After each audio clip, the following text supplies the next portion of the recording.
नमस्कार दोस्तों, Marco dark night में आपका एक बार फिर स्वागत है।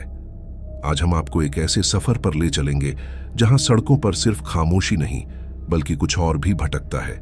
एक ऐसी खामोशी जो चीख से भी ज्यादा डरावनी होती है। आज की कहानी एक ऐसे नौजवान ट्रक ड्राइवर की है जिसने सोचा था कि उसने जिंदगी के हर मोड़ पर काबू पा लिया है, लेकिन एक रात एक सड़क के मोड़ ने उसकी पूरी दुनिया पलट दी। अपने दिल की धड़कनें थाम लीजिए, क्योंकि यह कहानी आपको बताएगी कि कैसे कुछ रास्ते सिर्फ मंजिल तक नहीं पहुंचाते बल्कि आपको एक ऐसी हकीकत से रूबरू कराते हैं जिससे शायद आप कभी बाहर नहीं आ सकते। तो अगर आप इस खौफनाक सफर के लिए तैयार हैं तो वीडियो को आखिर तक जरूर देखें और हमारे चैनल को सब्सक्राइब करना न भूलें ताकि डर की कोई भी खुराक आपसे छूट न जाए। तो चलिए ज्यादा देर न करते हुए शुरू करते हैं आज की खौफनाक दास्तां, सीधे हमारे ड्राइवर रवि की जुबानी। मेरा नाम रवि है। मैं 28 साल का हूं और पिछले 5 सालों से ट्रक चला रहा हूं। मेरे पास अभी अपना खुद का ट्रक नहीं है, लेकिन मैं जल्द ही उसे खरीदने का सपना देखता हूं। इस पेशे में मैंने कई तरह की सड़कें देखी हैं, नेशनल हाईवे से लेकर धूल भरे कच्चे रास्ते तक। लेकिन एक रास्ता ऐसा था जिसके बारे में मैंने कभी नहीं सुना था, और काश मैंने कभी सुना भी ना होता। एक शाम मुझे एक अर्जेंट डिलीवरी का काम मिला। एक पुरानी फैक्ट्री का सामान था जिसे फरीदाबाद से हिमाचल प्रदेश के एक छोटे से गांव देवमाटी तक पहुंचाना था। यह गांव हिमाचल के सुदूर पहाड़ी इलाकों में था, जहां तक अक्सर कम ही गाड़ियां जाती थीं। मैंने मैप में देखा, रास्ता काफी लंबा और पेचीदा था, लेकिन अच्छी कमाई देखकर मैंने हां कर दी। मेरे साथ मेरा हेल्पर छोटू था। छोटू मेरी ही उम्र का था, लेकिन अभी नया नया ही काम सीख रहा था। हमने फरीदाबाद से शाम को 6 बजे अपनी यात्रा शुरू की। शुरू में सब कुछ ठीक था। हाईवे पर तेजी से गाड़ी भगाते हुए हम आगे बढ़ रहे थे। रात के लगभग 10 बज चुके थे जब हमने हरियाणा हिमाचल बॉर्डर पार किया और पहाड़ी इलाकों में दाखिल हो गए। सड़क धीरे धीरे घुमावदार होती गई और किनारे पर गहरी खाइयां दिखने लगीं। मौसम भी ठंडा हो रहा था। छोटू ने कहा, भैया यह रास्ता तो काफी डरावना लग रहा है, क्या हम थोड़ी देर के लिए रुककर सुबह जाएं? मैंने हंसते हुए कहा, अरे डरपोक, क्या भूत प्रेत से डरता है? यह पहाड़ी रास्ते ऐसे ही होते हैं, हम सुबह तक पहुंच जाएंगे, चिंता मत कर। छोटू बेचारा चुप हो गया, लेकिन मैं उसकी आंखों में हल्की घबराहट देख सकता था। मैं अपनी धुन में गाड़ी चलाता रहा। रात के लगभग 12 बज रहे थे जब हम एक ऐसी जगह पहुंचे जहां सड़क पर पूरी तरह से अंधेरा छा गया था। यहां तक कि चांद की रोशनी भी पेड़ों के घने पत्तों को भेद कर नीचे नहीं आ पा रही थी। हमारी ट्रक की हेडलाइट्स ही एकमात्र सहारा थीं। अचानक मेरे मोबाइल का सिग्नल पूरी तरह से गायब हो गया। छोटू ने भी देखा और कहा, भैया यहां तो नेटवर्क भी नहीं आ रहा। मैंने कहा, छोड़ नेटवर्क को, पहाड़ी इलाके में ऐसा होता रहता है। लेकिन तभी मुझे महसूस हुआ कि हम एक ऐसे मोड़ से गुजर रहे हैं जो मैप में नहीं था। मैंने जीपीएस फिर से चेक किया, लेकिन वह नो सिग्नल दिखा रहा था। यह थोड़ा अजीब लगा, क्योंकि मैं जिस रास्ते से जा रहा था वह मेन रोड था। गाड़ी आगे बढ़ती गई। अब सड़क और भी ज्यादा सुनसान हो चुकी थी। आसपास न कोई घर था, न कोई दुकान, बस घना जंगल और भयानक सन्नाटा। पेड़ों की अजीब सी आकृतियां रात के अंधेरे में डरावनी लग रही थीं। भैया मुझे नींद आ रही है, छोटू ने जम्हाई लेते हुए कहा। मैंने कहा, सो जा, थोड़ी देर, मैं पहुंचने वाला हूं। छोटू आंखें बंद करके सो गया, लेकिन मुझे पता था कि नींद मुझे भी घेर रही है। मैं अपनी आंखों को खुला रखने की पूरी कोशिश कर रहा था। तभी हेडलाइट्स की रोशनी में मुझे सड़क के किनारे एक बड़ा पुराना पीपल का पेड़ दिखा। पेड़ इतना विशाल था कि उसकी शाखाएं पूरी सड़क पर फैली हुई थीं और ऐसा लग रहा था जैसे वह हमें रास्ता रोकने के लिए खड़ा हो। उस पेड़ के तने पर एक लाल रंग का कपड़ा बंधा हुआ था और नीचे कुछ पुरानी मूर्तियां रखी थीं। जैसे ही हमारा ट्रक उस पेड़ के पास से गुजरा, मुझे अजीब सा महसूस हुआ। ऐसा लगा जैसे किसी ने मेरी तरफ देखा हो। मैंने शीशे में देखा, लेकिन वहां कोई नहीं था। फिर मैंने आगे देखा। अचानक ट्रक के सामने एक औरत खड़ी दिखाई दी। मैंने ब्रेक मारे और ट्रक तेजी से रुक गया। छोटू भी नींद से जाग गया और घबराकर बोला, क्या हुआ भैया? मैंने कहा, कोई सामने आ गया था। हमने सामने देखा। वह औरत सफेद साड़ी में थी, उसके बाल खुले हुए थे और वह हमारी तरफ पीठ करके खड़ी थी। वह धीरे धीरे सड़क के बीचों बीच चल रही थी। उसकी चाल अजीब सी थी, जैसे वह हवा में तैर रही हो। छोटू की आवाज कांप रही थी, भैया, यह इतनी रात को यहां क्या कर रही है और इतनी सुनसान जगह पर? मुझे भी कुछ ठीक नहीं लग रहा था। मैंने हॉर्न बजाया, लेकिन उसने मुड़कर नहीं देखा। वह बस चलती रही। उसकी पीठ देखकर मुझे अजीब सी बेचैनी हो रही थी। मैंने कहा, यह अजीब बात है, कहीं कोई भूत प्रेत तो नहीं? मैंने हॉर्न बजाया, लेकिन उसने मुड़कर नहीं देखा। वह बस चलती रही। उसकी पीठ देखकर मुझे अजीब सी बेचैनी हो रही थी। मैंने कहा, यह अजीब बात है, कहीं कोई भूत प्रेत तो नहीं? छोटू ने कहा, भैया, मैंने सुना है कि इन पहाड़ी इलाकों में रात को भटकती आत्माएं दिखती हैं। इन्हें कभी छेड़ना नहीं चाहिए। मुझे भी अब डर लगने लगा था। मैं जानता था कि यह कोई आम इंसान नहीं हो सकता। इतनी रात को इस घने जंगल में बिना किसी डर के कोई औरत कैसे अकेली चल सकती है? और उसकी चाल, वह बिल्कुल सामान्य नहीं थी। मैंने सोचा शायद यह हमें लिफ्ट मांग रही होगी, लेकिन उसने मुड़कर देखा तक नहीं। मैंने हिम्मत करके ट्रक को धीरे धीरे आगे बढ़ाया। मैंने सोचा कि उसे ओवरटेक करके निकल जाता हूं। जैसे ही मैं उसके करीब पहुंचा, मुझे अपनी आंखों पर विश्वास नहीं हुआ। उस औरत की साड़ी से नीचे की तरफ से खून टपक रहा था और वह खून सड़क पर एक पतली सी लकीर बना रहा था। मैंने तुरंत ब्रेक लगा दिए। छोटू ने चीखते हुए कहा, भैया, ये क्या है? इससे पहले कि हम कुछ समझ पाते, वह औरत अचानक रुक गई और फिर उसने धीरे धीरे अपनी गर्दन घुमाई और हमारी तरफ देखा। उसकी आंखें बिल्कुल खाली थीं, सफेद। उनमें कोई पुतली नहीं थी। उसका चेहरा बिल्कुल पीला पड़ चुका था और उसके होंठ कटे हुए थे, जैसे किसी ने उन्हें फाड़ दिया हो। उसके चेहरे पर एक ऐसी खामोश, भयानक मुस्कान थी जिसे देखकर मेरा कलेजा मुंह को आ गया। मेरे हाथ पैर ठंडे पड़ गए। छोटू की चीख निकल गई और वह अपनी सीट पर दुबक गया। भैया, यह भूत है, इसे यहां से भगाओ। मैं भी डर से कांप रहा था, लेकिन मैंने हिम्मत जुटाई। मैंने सोचा, या तो भागो या मारे जाओ। मैंने तुरंत रिवर्स गियर लगाया और तेजी से ट्रक पीछे किया।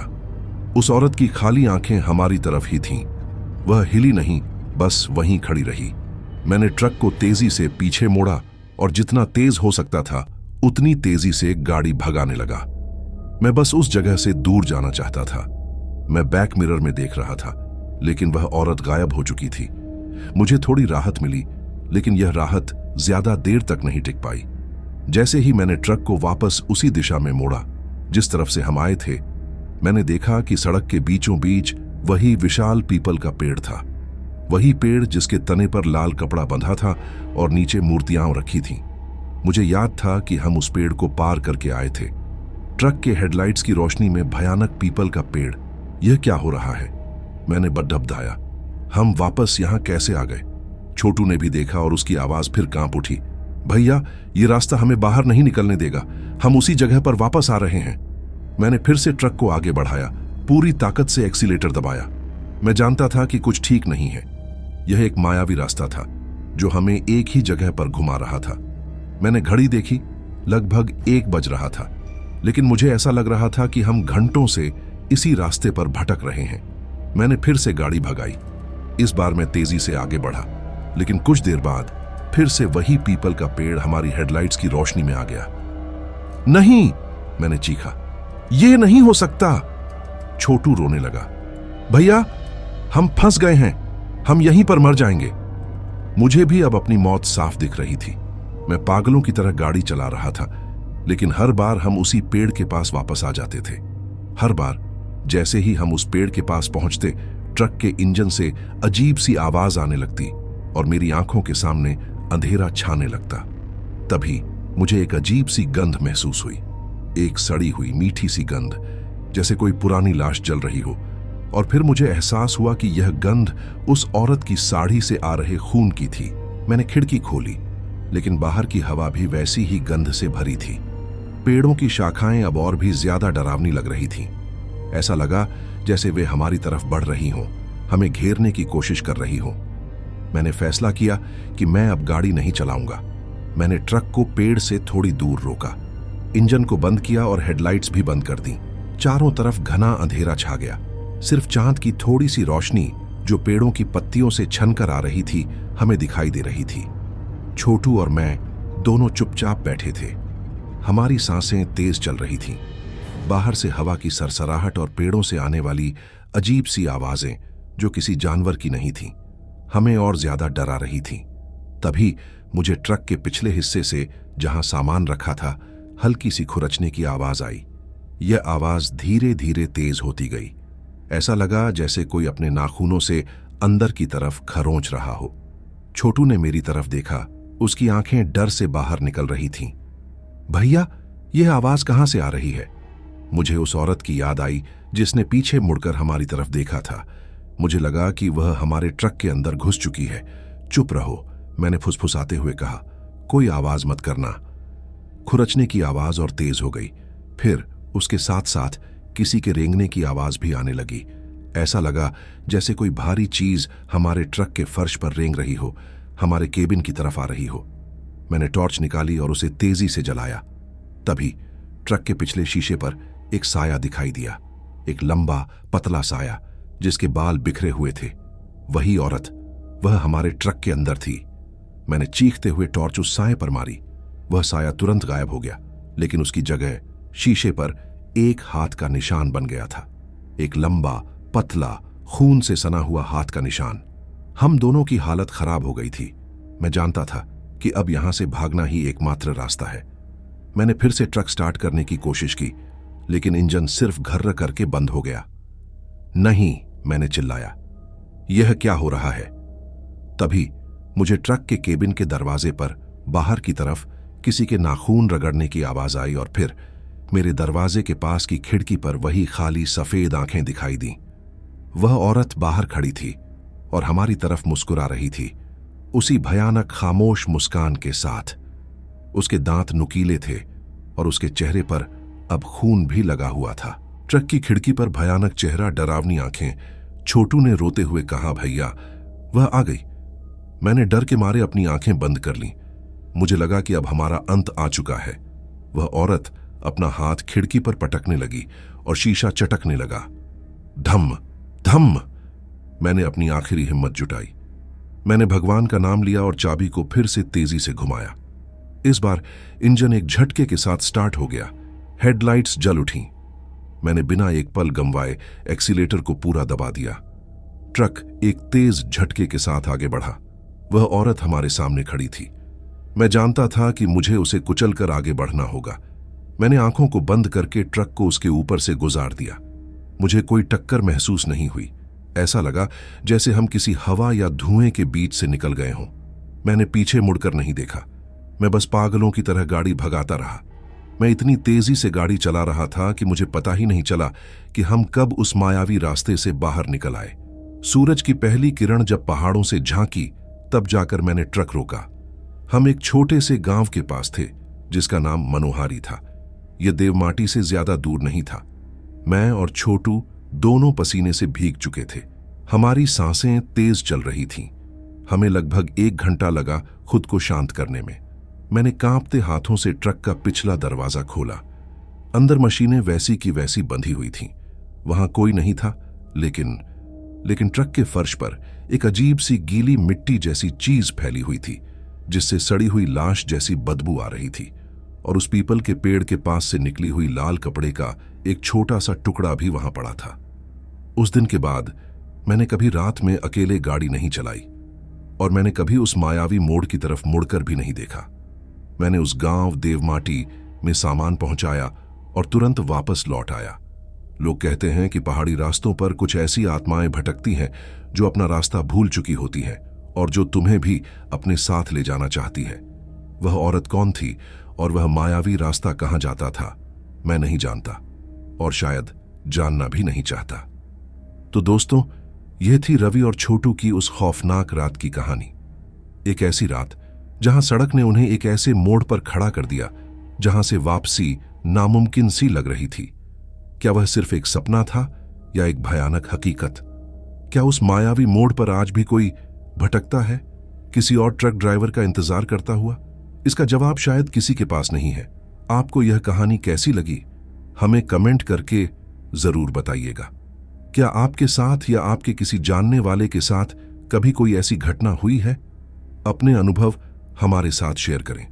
अगर कहानी ने आपकी धड़कनें तेज की हो तो इस वीडियो को एक लाइक जरूर दें और अपने दोस्तों के साथ शेयर करना न भूलें जो ऐसी डरावनी कहानियों के शौकीन हैं। हम आपसे मिलेंगे अगली बार एक और अनसुनी खौफनाक दास्तानों के साथ। तब तक के लिए अपना ख्याल रखें और रात में सफर करते वक्त सावधान रहें। धन्यवाद।